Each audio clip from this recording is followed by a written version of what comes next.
Taigi, čia turime šių metų Husqvarna naujieną, tai yra Automover 405XE Nera. Šis modelis gali dirbti, kaip ir kiti Nera modeliai, tiek su laidinė instaliacija, tiek su belaidė instaliacija. Pjovimo plotas priklauso nuo instaliacijos, tai yra su laidinė instaliacija galimas tik tai chaotinis važinėjimas. Tuomet robotas gali maksimaliai pjauti 6 arus. Jeigu atliksime belaidę instaliaciją, tuomet ir sisteminį būdą pasirinkę pjovimo, tuomet galėsime pjauti iki 9 arų plotus. Taip pat šis modelis turi krašto nupjovimo funkciją. Tai yra, čia yra pagrindinis pjovimo diskas ir turime papildomą diską, tai yra krašto nupjovimo.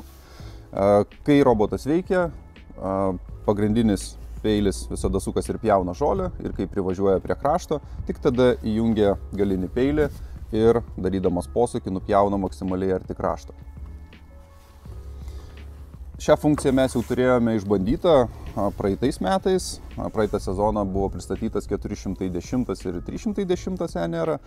Tai tikrai pasiteisinęs, lieka tikrai mažiau rankinio darbo ir robotas ženkliai geriau nupjauna kraštus.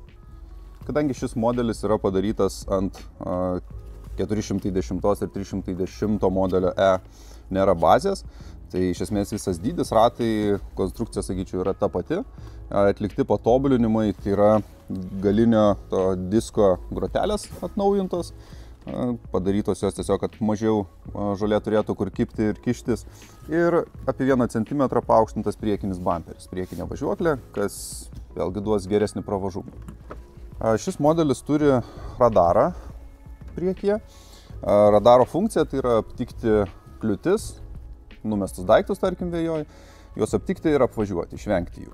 Roboto valdymas, tai robotas turi ekranėlį, 2 mygtukus, tai yra stop ir start, ir multifunkcinį ratuką, kurį galim sukinėti, eiti per meniu ir paspausti. Kas dar šiame modelyje yra patogu, tai pakrovimo stotelė.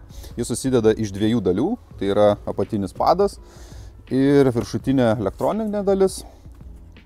Kas yra patogu, kad žiemos metu mes galime nuimti viršutinę dalį, kur yra visa elektronika ir kurią mums reikėtų saugoti, o patį plastikinį padą mes paliekame tiesiog lauke prisuktą prie žemės laukti pavasario. Tai daroma yra labai paprastai. Atsidaro priekį durelės, atjungiam vieną jungtį, nusikelia elektrinė ta dalis, užsidaro sklendė, durelės ir viskas. Ir gali žiemoti. O šitą nešamės į vidų.